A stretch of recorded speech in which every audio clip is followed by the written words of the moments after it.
ಶ್ರೀ ಗುರುಭ್ಯೋ ನಮಃ ಪರಮಗುರುಭ್ಯೋ ನಮಃ ಶ್ರೀಮದ್ ಆನಂದ ತೀರ್ಥ ಪದಾಚಾರ್ಯಭ್ಯೋ ನಮೋ ನಮಃ. ಇದು ಬಂದು ಜಗನ್ನಾಥದಾಸರು ರಚಿತವಾದ ಹರಿಕಥಾಮೃತ ಸಾರ. ಆ ಗ್ರಂಥದಲ್ಲಿ ಭೋಜನ ರಸ ವಿಭಾಗ ಸಂಧಿ ಹಾಗಂತ ಅದಕ್ಕೆ ಹೆಸರು. ಇದು ಬಂದು 4ನೇ ಸಂಧಿ. ಸೊ ಇದರಲ್ಲಿ ತುಂಬ ಅದ್ಭುತವಾದ ವಿಷಯಗಳು ಹೇಳಿದ್ದಾರೆ. ಭೋಜನ ಉಂಟ ಮಾಡೋದು, ಏನೇನು ಅದರಲ್ಲಿ ರೂಪಗಳು ಚಿಂತನೆ ಮಾಡಬೇಕು. ರಸ ವಿಭಾಗ, ಭೋಜನ ರಸ, ಪರಮಾತ್ಮಗ ಒಂದು ನೈವೇದ್ಯ ಮಾಡಿದ್ದೇವೆ ಅಂದ್ರೆ ಅಲ್ಲಿ ಒಂದು ರಸವನ್ನ ಮಾತ್ರ ಅವನು ಸ್ವೀಕಾರ ಮಾಡ್ತಾಳ. ಸೊ ಭೋಜನ ರಸ ವಿಭಾಗ ಸಂಧಿ. ವಿಭಾಗ ಅಂದ್ರೆ ಡಿಫರೆಂಟ್ ಮಾಡಿ ಹೇಳೋದು, ಎದ್ರಲ್ಲಿ ಏನೇನಿದೆ ಹಂಗ ಹೇಳೋದು ಅಂದಾಜು. ಗಮನ ಕೊಟ್ಟು ಕೇಳ್ರಿ, ಯಾರಿಗೆ ಬೇಕಾದ್ರೆ ಶೇರ್ ಮಾಡ್ರಿ, ನೋ ಕಾಪಿ ರೈಟು, ಎಲ್ಲರೂ ತಿಳ್ಕೊಬೇಕು ಅಷ್ಟೇ. ಕುರಿಪಾಗಿ ಹೆಣ್ಮಕ್ಳು, ಸ್ತ್ರೀಯರು, ಇವಾಗ ಆದವರು, ಯಾವಾಗ ಆಳಕ್ಕೆ ರೆಡಿ ಆಗಿರೋರು, ನೀವೆಲ್ಲರೂ ಇದೆಲ್ಲ ತಿಳ್ಕೊಂಡೇ ಆಗ್ಬೇಕು ಅವಶ್ಯವ. ಶ್ರೀ ಗುರುಭ್ಯೋ ನಮಃ. ಹರಿಕಥಾಮೃತ ಸಾರ ಗುರುಗಳ ಕರುಣದಿಂದ ಪಣಿದು ಬೇಡುವೆ, ಪರಮ ಭಗವದ್ ಭಕ್ತರಿದನಾದರದಿ ಕೇಳುವುದು, ಆದರದಿ ಕೇಳುವುದು. ಇದು ಪಲ್ಲವಿ. ಯಾವುದೇ ಅಧ್ಯಾಯಕ್ಕೆ ಮೊದಲಿನೂ ಇದನ್ನ ಹೇಳ್ತಾನ. ಆ ಸಂಧಿನ ಒಂದು ಯಾವ ಸಂಧಿನ ಹೇಳೋದ್ರ ಮೊದಲು ಇದು ಹೇಳಿರ್ತಾನ ಶುರು ಮಾಡಬೇಕು. ವನಜ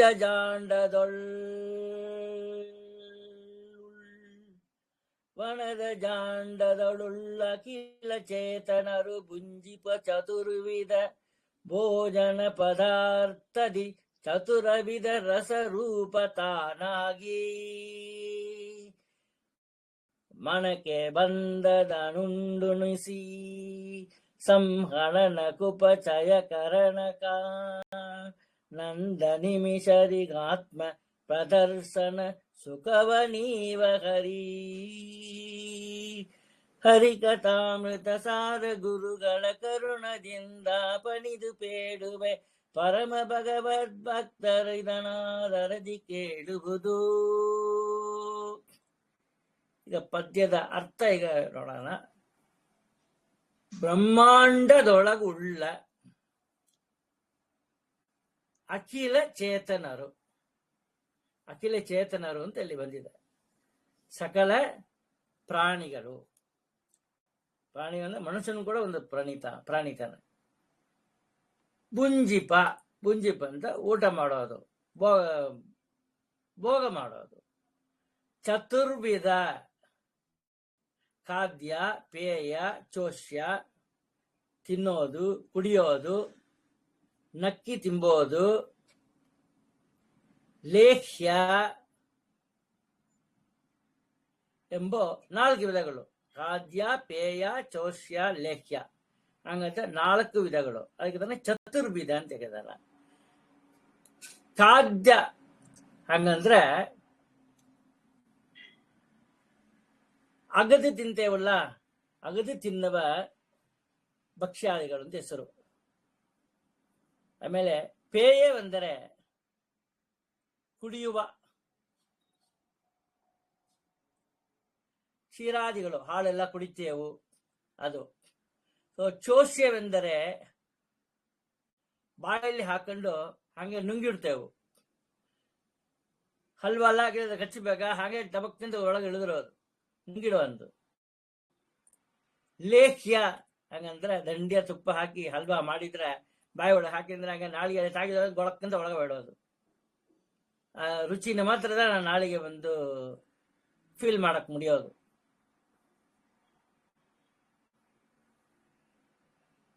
ಅದು ಚೋಷ್ಯ, ಬಾಕಿಕೊಂಡು ಬಾಯಿಲಿ ಹಾಕಿಕೊಂಡು ನುಂಗೋದು. ಲೇಖೆ ಅಂದ್ರೆ ನಾಳಿಗೆಯಿಂದ ಚಪ್ಪು ಕೊಟ್ಟಿ, ಈಗ ಮಿಠಾಯಿ ಎಲ್ಲ ಇದೆ, ಚಪ್ಪಿ ಚಪ್ಪಿ ತಿಂದೆವು. ಒಂದು ಸಕ್ಕರೆ ಮಿಠಾಯಿ ಅಥವಾ ಎಲ್ಲ ಇದೆ, ಚಪ್ಪರಿಸಿ ನಾಳಿಗೆಯಿಂದ ಚಪ್ಪರಿಸಿ ಅದಕ್ಕೆ ಮುಂದೆ ನುಂಗುವುದು. ಹೀಗೆ 4 ಬಗೆಯಾದ ಭೋಜನ ಪದಾರ್ಥದಿ.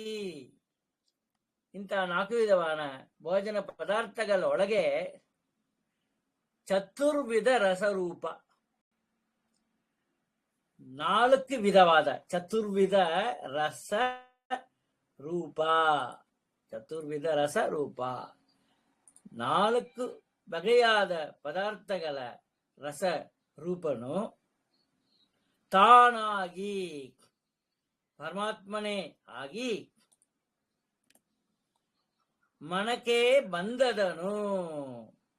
ಮನಕ್ಕೆ ಅಂದರೆ ಮನಸ್ಸಿಗೆ, ಅವರವರ ಮನಸ್ಸಿಗೆ ಬೇಕಾದುದನ್ನು ಉಂಡು, ಚಿಕ್ಕ ಮಗಳು ಉಣಿಸ್ತೇವೆ, ಉಣಿಸಿ ಪ್ರಾಣಿಗಳಲ್ಲಿ ಇದ್ದು ಉಂಡು ಜೀವರಿಗೂ ಉಣಿಸಿ ಸಂಹನನಕ್ಕೆ, ಸಂಹನನ ಅಂದ್ರೆ ಶರೀರಕ್ಕೆ, ಸಂಹನನ ಏನ್ ಮಾಡ್ತೇವು? ಸತ್ತೋದ ಮೇಲೆ ಹನನ ಮಾಡಿಬಿಡ್ತೇವೆ. ಸಂಹನನಕ್ಕೆ ಅಂದ್ರೆ ಇದು ನಾಶ ಆಗೋ ಒಂದು ಶರೀರ. ಸಂಹನನಕ್ಕೆ ಶರೀರಕ್ಕೆ. ಉಪಚಯ, ಉಪಚಯ ಅಂದ್ರೆ ಪುಷ್ಟಿಯನ್ನು, ಅರ್ಥಾತ್ ಶಕ್ತಿಯನ್ನು. ಕರಣಕ್ಕೆ ಜ್ಞಾನೇಂದ್ರಿಯ, ಮನಸ್ಸು ಮೊದಲಾದ ಇಂದ್ರಿಯಗಳಿಗೆ.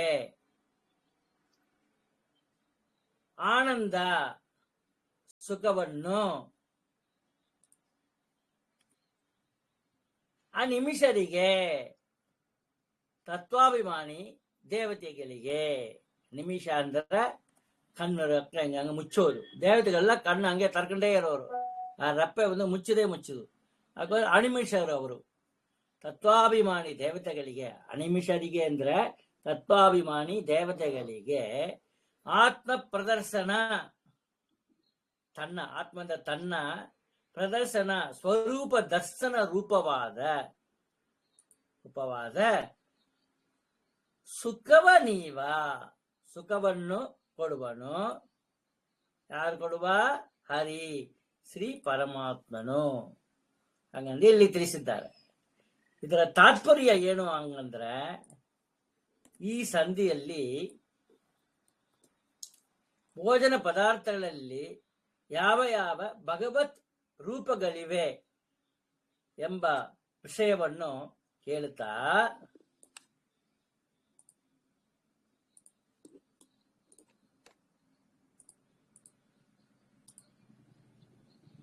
ಅದರಲ್ಲಿ ಬರುವ ವಿಷಯ ಸೂಚನೆಯನ್ನು ಈ ಪದ್ಯದಿಂದ ಹೇಳ್ತಾರೆ.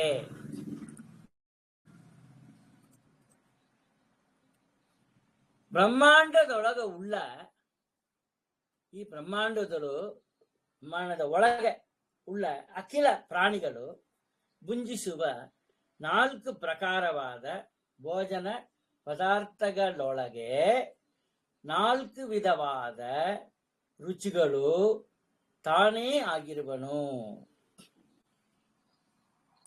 ತಾನೇ ಪರಮಾತ್ಮನೇ ಆಗಿದ್ದಾನ.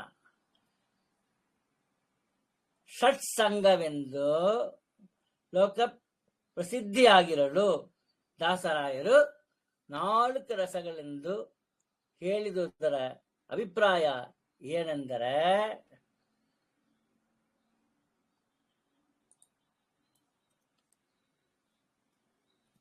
ಅರುಸುವ ಅಂತ ಹೇಳ್ತೇವೆ ತಮಿಳಲ್ಲಿ. ಷಟ್ಸವೆಂದರೆ ಉಪ್ಪು, ಖಾರ, ಹುಳಿ, ಸಿಹಿ, ಕಹಿ, ಒಗರುಗಳೆಂಬ 6 ವಿಧ ರಸಗಳು. ಇನಿಪು, ಪುಳಿಪು, ಕಸಪು, ಉವರ್ಪು, ತುವರ್ಪು, ಕಾರ್ಪು ತಮಿಳಿನಲ್ಲಿ. ಇಲ್ಲಿಯ 4 ವಿಧವಾದ ರಸವು ಮಿಶ್ರವಾದದ್ದು. ಭಕ್ಷ್ಯವೆಂದರೆ ಸಿಗಿಯಾದವು ಕೆಲವು, ಸಪ್ಪೆ ಕೆಲವು, ಉಪ್ಪು ಖಾರ ಮಿಶ್ರವಾದದು ಕೆಲವು. ಹೀಗೆ ಲೇಹ್ಯಾದಿಗಳಲ್ಲಿ ಇರತಕ್ಕ ಪ್ರತ್ಯೇಕವಾದ ರುಚಿಕರವಾದ ಪದಾರ್ಥಗಳಲ್ಲಿ ರುಚಿ ರೂಪನು ತಾನಾಗಿಯೇ ಇರುವನು.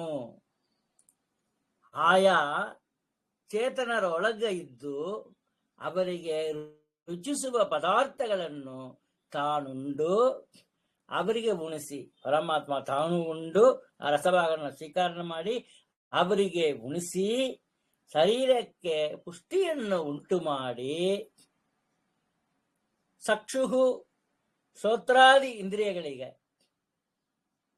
ಚಕ್ಷು ಕಣ್ಣು ಕಿವಿಗಳು ಮೊದಲಾದ ಇಂದ್ರಿಯಗಳಿಗೆ ಆನಂದವನ್ನು ಕೊಡಿಸಿ ತತ್ವಾಭಿಮಾನಿ ದೇವತೆಗಳಿಗೆ ತನ್ನ ಸ್ವರೂಪ ಪ್ರದರ್ಶನವನ್ನು ಮಾಡಿಸಿ ಸುಖವನ್ನು ಉಂಟು ಮಾಡುವವನು. ಏನು ಬಹಳ ಚೆನ್ನಾಗಿ ಚಲುವಾಗಿ ಹೇಳಿದ್ದಾರೆ ನೋಡ್ರಿ. ಇದರ ಬಂದು ಅವಶ್ಯವ ನಾವು ಒಬ್ಬರೊಬ್ಬರನ್ನು ತಿಳ್ಕೊಂಡೇ ಆಗ್ಬೇಕು. ಸೊ ಒಂದು ಪದ್ಯ ಇವಾಗ ಮುಗಿಸಿದ್ದನ ಮತ್ತು ಎರಡನೇ ಪದ್ಯನ ಇವಾಗ ಹೇಳಿಬಿಡ್ತಾನೆ. ಎರಡು ಹೇಳಿರ್ತಾನೆ, ಬೇಗ ಬಂದು ಅದನ್ನ ಕವರ್ ಮಾಡ್ಲಕ್ ಮುಡಿಯೋದು.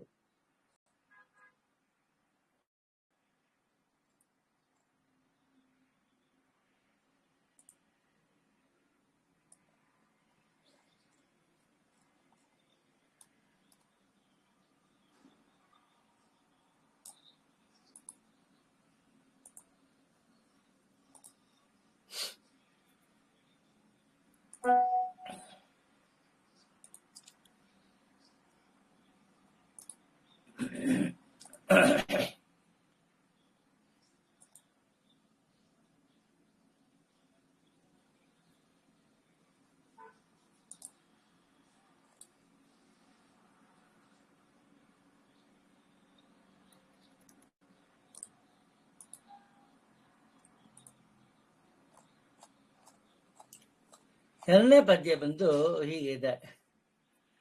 ನೀಡದಂದದಳಿಪ್ಪಲಿಂಗಕ್ಕೆ ಷೋಡಸಾತ್ಮಕ ರಸ ವಿಭಾಗವ ಮಾಡಿ ಷೋಡಸ ಕಲೆಗಳಿಗೆ ಉಪಚಯಗಳನ್ನೇ ಕೊಡುತ್ತಾ 72,000 ನಾಡಿಗತ ದೇವತೆಗಳೊಳಗಿ ಇದ್ದು ಆಡುತ್ತಾನಂದಾತ್ಮ ಚರಿಸುವ ಲೋಕದೊಲು ತಾನು. ಇದರ ಪದಾರ್ಥ ಪ್ರತಿಪದ ಅರ್ಥ ಹೀಗಿದೆ. ನೀಡದಂದದಲ್ಲಿ ಹಂಗಂದ್ರೆ ಪಕ್ಷಿಯ ಗೂಡಿನಂತೆ. ನೀಡಿದ ಅಂದದಲ್ಲಿ ಪಕ್ಷಿಯ ಗೂಡು, ನೆಸ್ಟ್ ಹಂಗಂತ ಹೇಳ್ತಾ ಇಲ್ಲವ. ಇಪ್ಪ ಹಂಗಂದ್ರೆ ಇರುವ, ಲಿಂಗಕ್ಕೆ ಹಂಗಂದ್ರೆ ಸ್ಥೂಲ ಶರೀರಕ್ಕೆ, ಷೋಡಸಾತ್ಮಕ ಮನಸ್ಸು 1, ಪಂಚಭೂತಗಳು 5, ಜ್ಞಾನೇಂದ್ರಿಯಗಳು 5, ಕರ್ಮೇಂದ್ರಿಯಗಳು 5. ಮತ್ತೊಮ್ಮೆ ಹೇಳ್ತಾನೆ ಕೇಳ್ರಿ. ಮನಸ್ಸು 1, ಪಂಚಭೂತಗಳು 5, ಪಂಚ ಜ್ಞಾನೇಂದ್ರಿಯಗಳು, ಪಂಚ ಕರ್ಮೇಂದ್ರಿಯಗಳು 3, 5. ಪಂಚಜ್ಞಾನಭೂತ, ಪಂಚಜ್ಞಾನ, ಪಂಚಭೂತಗಳು, ಪಂಚ ಜ್ಞಾನೇಂದ್ರಿಯ, ಪಂಚ ಕರ್ಮೇಂದ್ರಿಯ. ಆಗ 3, 5, 15. ಮನಸ್ಸು 1 ಆಗ 16. ಹೀಗೆ 16 ಇಂದ್ರಿಯಗಳಲ್ಲಿಯೂ ತದ್ ಅಭಿಮಾನಿ ದೇವತೆಗಳಲ್ಲಿಯೂ ತದ್ರೂಪಿಯಾಗಿ, ಅದು ಮಾತ್ರ ಅಲ್ಲಂಗ ತದ್ ಆಕಾರನಾಗಿ ಇದ್ದದರಿಂದ ಶ್ರೀ ಪರಮಾತ್ಮನಿಗೆ ಷೋಡಸಾತ್ಮಕನೆಂದು ಹೆಸರು. ಪರಮಾತ್ಮನಿಗೆ ಷೋಡಸಾತ್ಮಕ ಹಂಗಂತ ಯಾಕೆ ಹೆಸರು ಬಂತು ಎಂಬುದಕ್ಕೆ ವ್ಯಾಖ್ಯಾನ ಕೊಟ್ಟಿದ್ದಾರೆ. ಇಂತಹ ಷೋಡಸಾತ್ಮಕವನಾದ ಶ್ರೀ ಪರಮಾತ್ಮನು ರಸ ವಿಭಾಗ, ರಸ ಹಾಗಂದ್ರೆ ಖಾದ್ಯ, ಪೇಯ, ಚೋಷ್ಯ, ಲೇಖ್ಯವೆಂಬ 4 ಪದಾರ್ಥ ಅಂದ್ರೆ ಪದಾರ್ಥ ಒಳಗಿರೋ ರಸಗಳನ್ನು ಭಾಗ ಮಾಡಿ ಷೋಡಶ ಕಳೆಗಳಿಗ ಮೇಲೆ ಹೇಳಿದ 16 ಇಂದ್ರಿಯಗಳಿಗೆ ಉಪಚಯಗಳನ್ನೇ ಕೊಡುತ್ತಾ. ಉಪಚಯಗಳನ್ನು ಕೊಡೋದು ಹಂಗಂದ್ರೆ ಪುಷ್ಟಿಯನ್ನು ಮಾಡಿಸುತ್ತಾ. ಕ್ರೋಡ, ಕ್ರೋಡ ಅಂದ್ರೆ ವರಾಹ, ವರಾಹ ರೂಪಿಯಾದ ಶ್ರೀ ಪರಮಾತ್ಮನು 72,000 ನಾಡಿಗತ. 1000 ಅಂದ್ರೆ 1000,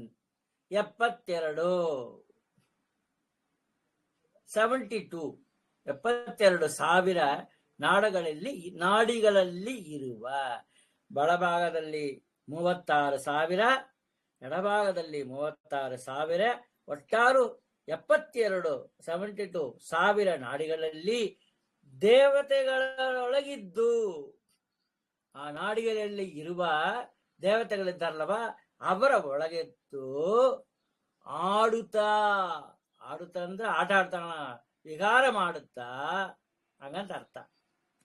ಆಡುಂದ ಆಟ ಆಡ ಹೋಗಿ ಬರ್ತೇನೆ ಅಂತ ಹೇಳ್ತಾರೆ. ಆಡಿಕೊಂಡು ಬಾ ಅಂತ ಹೇಳ್ತೇವೆ ಮಕ್ಕಳನ್ನ ಸಾಯಂಕಾಲ ವೇಳೆ. ಸ್ವಲ್ಪ ಆಡಿಕೊಂಡು ಮನೆಯಲ್ಲೇ ಕೂತ್ಬೇಡ, ಗಂಡು ಮಕ್ಕಳು ಮನೆಯಲ್ಲೇ ಕೂತ್ಕೊಂಡು ಆಟ ಆಡು, ಸ್ಪೋರ್ಟ್ಸ್ ಎಲ್ಲ ಚಂದ ಕಾಂಪಿಟೇಷನ್ ಮಾಡು, ಚಂದ ಎಲ್ಲ ಇದು ಮಾಡು, ಪುರಸ್ಕಾರ ತಗೊಂಡ್ ಬಾ ಗೆದ್ದು ಹಂಗಂತ ಹೇಳ್ತೇವೆ. ಆನಂದಾತ್ಮ, ಆನಂದ ಸ್ವರೂಪನಾಗಿ ಲೋಕದೋಳು ತಾನು ಚರಿಸುವ, ಸಂಚರಿಸುವನು, ಸಂಚಾರ ಮಾಡ್ತಾಳೆ ಇದ್ದಾನ. ಇದರ ತಾತ್ಪರ್ಯ ಹೇಗೆ ಇದೆ ಹಂಗಂತ ಹೇಳಿದ್ರೆ, ಪಕ್ಷಿಗಳಿಗೆ ಮೇಲೆ ಆವರಕ ಭೂತವಾಗಿರುವ ಗೂಡಿನಂತೆ ಜೀವರಿಗೆ, ಪಕ್ಷಿಗೆ ಏನಿರ್ತ, ಒಂದು ಗೂಡು ನೆಸ್ಟ್ ಇರ್ತ, ಆ ಗೂಡಿನೊಳಗ ಪಕ್ಷಿ ಇರ್ತ, ಅದರ ರಕ್ಷಣೆಗೋಸ್ಕರ ಆವರಕ, ಪಕ್ಷಿಗಳಿಗೆ ಮೇಲೆ ಆವರಕ ಭೂತವಾಗಿರುವ ಗೂಡಿನಂತೆ ಜೀವರಿಗೆ, ನಮಗೆ ಜೀವಕ ಮೇಲೆ ಆವರಕವಾಗಿ ಇರುವ ಸ್ಥೂಲ ಶರೀರ, ಇದ್ರೊಳಗೆ ಜೀವ ಇದೆ, ಇದು ಸ್ಥೂಲ ಶರೀರ. ಈ ಸ್ಥೂಲ ಶರೀರಕ್ಕೆ ಷೋಡಶಾತ್ಮಕನಾದ ಶ್ರೀ ಪರಮಾತ್ಮನು ಚತುರ್ವಿಧ ರಸಗಳನ್ನು, ಚತುರ್ವಿಧದಿಂದ 4 ವಿಧ ರಸಗಳನ್ನು ವಿಭಾಗ ಮಾಡಿ ಉಣಿಸುವನು. ಆಮೇಲೆ ಹೇಳ್ತಾರೆ, 4 ವಿಧ ರಸಗಳೆಂದರೆ ಖಾದ್ಯವಾದ ಪದಾರ್ಥಗಳಲ್ಲಿ ಉಪ್ಪು, ಖಾರ ಮಿಶ್ರವಾದದ್ದು ಕೆಲವು, ಆಮೇಲೆ ಕೆಲವು ಸಿಹಿ ಪದಾರ್ಥಗಳು, ಅದಕ್ಕೆ ಮೇಲೆ ಎಲ್ಲವೂ ಸೇರಿ ಖಾದ್ಯ ರಸವೆಂದು ಎಣಿಸಿಕೊಳ್ಳುವುದು. ಇದರಂತೆ ಪೇಯದಲ್ಲೂ ಲೇಖ್ಯದಲ್ಲೂ ಚೋಷ್ಯದಲ್ಲೂ ಇರುವುದು. ಏನು ಸ್ಪಷ್ಟವಾಗಿ ಹೇಳಿದ್ದಾರೆ ನೋಡ್ರಿ. ಇವುಗಳ ರುಚಿಗಳು ಬೇರೆ ಬೇರೆಯಾಗಿರುವುದರಿಂದ ಅದನ್ನೇ ರಸವೆಂದು ಇಲ್ಲಿ ಹೇಳಿದ್ದಾರೆ ಹಂಗಂತ ಇಲ್ಲಿ ತಿಳಿಸಿದ್ದಾರೆ. ಈ ರಸಗಳನ್ನು ವಿಭಾಗ ಮಾಡಿ ಷೋಡಶ ಕಲೆಗಳಿಗ ಪುಷ್ಟಿಯನ್ನು ಕೊಡುವನು. ಯಾರು? ಶ್ರೀಹರಿ. ಯಾರು ಶ್ರೀಹರಿ? ಹರಿಕಥಾಂದ ಸಾರ ಗುರುಗಳ ಕರುಣಿಂದ ಪಡೆದ ಪೇಳುವೆ. ಅಲ್ಲಿ ಯಾರನ್ನ ವರ್ಣನೆ ಮಾಡಿದ್ದಾರೆಯೋ ಅಂತ ಹರಿ.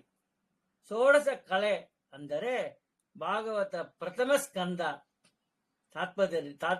ತಾತ್ಪರ್ಯದಲ್ಲಿ ಮಧ್ವಾಚಾರ್ಯರು ಬಂದು ಶ್ರೀಮದ್ ಭಾಗವತದಲ್ಲಿ ತಾತ್ಪರ್ಯದಲ್ಲಿ ಮೊದಲನೇ ಸ್ಕಂದದಲ್ಲಿ ಇದಕ್ಕೆ ವ್ಯಾಖ್ಯಾನ ಮಾಡಿದ್ದಾರೆ. ಷೋಡಶ ಕಲೆ ಅಂದ್ರೆ ಏನು ಅಂತ ವ್ಯಾಖ್ಯಾನ ಮಾಡಿದ್ದಾರೆ. ಕಲಾಶ್ಚ ಪಂಚಭೂತಾನಿ ಕರ್ಮೇಂದ್ರಿಯಾಣಿ ಚ. ತಿರುಗಿ ಹೇಳ್ತಾನೆ ಕೇಳ್ಕಿನ್ರಿ. ಕಲಾಶ್ಚ ಪಂಚಭೂತಾನಿ ಜ್ಞಾನ ಕರ್ಮೇಂದ್ರಿಯಾಣಿ ಚ ಹಾಗಂತ ಹೇಳಿದ್ದಾರೆ. ಅದರಲ್ಲಿ ರೆಫರೆನ್ಸ್ ಕೊಟ್ಟಿದ್ದಾರೆ. ಪಂಚ ಮನಶ್ಚೇತಿ ಷೋಡಶೋಕ್ತೋ ಮನೀಷಿಭಿಹಿ. ಪಂಚ ಮನಶ್ಚೇತಿ ಎಂಬ ವಾಕ್ಯದಿಂದ ಮನಸ್ಸು, ಪಂಚಭೂತಗಳು, ಪಂಚ ಜ್ಞಾನೇಂದ್ರಗಳು, ಪಂಚ ಕರ್ಮೇಂದ್ರಿಯಗಳು ಈ 16 ಇಂದ್ರಿಯಗಳಿಗೂ ಪುಷ್ಟಿಯನ್ನು ಕೊಟ್ಟು ಕರೋಡ ರೂಪಿಯಾದ ವರಾಗ ರೂಪಿಯಾದ ಶ್ರೀ ಪರಮಾತ್ಮನು ಸ್ಥೂಲ ಶರೀರದಲ್ಲಿ ಇರುವ 72,000 ನಾಡಿಗಳಿಗೆ ಅಭಿಮಾನಿ ದೇವತೆಗಳಿದ್ದು ವಿಹಾರ ಮಾಡುತ್ತಾ ಆನಂದ ಸ್ವರೂಪನಾಗಿ ಲೋಕಗಳಲ್ಲಿ ಸಂಚರಿಸುವನು. ಏನು ಪ್ರಮಾದ. ಈ ಅರ್ಥ ತಿಳ್ಕೊಂಡು ನೀವು ಹರಿಕಥಾಮೃತ ಸಾರವನ್ನು ನೀವು ಪಾರಾಯಣ ಮಾಡಿದಿರಿ. ಹಂಗಂದ್ರೆ ಏನು ಭಾಗ್ಯ ನಿಮಗೆ. ಏನು ಕೊಡ್ಲಾರ ಪರಮಾತ್ಮ ಹೇಳ. ಇದು ಕೊಡ್ಲಾರ ಅಂತ ಒಂದು ಇರೋದ ನಮಗೆ ಖಂಡಿತ ಇರಲ್ಲ. ಇನ್ನು ಒಂದು ಪದ್ಯನ ಇವತ್ತು ಕವರ್ ಮಾಡಿ ಬಿಡ್ತಾನೆ. 3 ಮಾಡಿದೆ ಅಂದ್ರೆ ಬೇಗ ಒಂದು 10 ದಿನದ ಒಳಗ ಚೆನ್ನಾಗಿ ಈ ಭೋಗ ಸೌಭಾಗ ಸಂಧಿನ ಬಂದು ನಾವು ಮುಗಿಸಿರುವಂತ ಪದ್ಯ.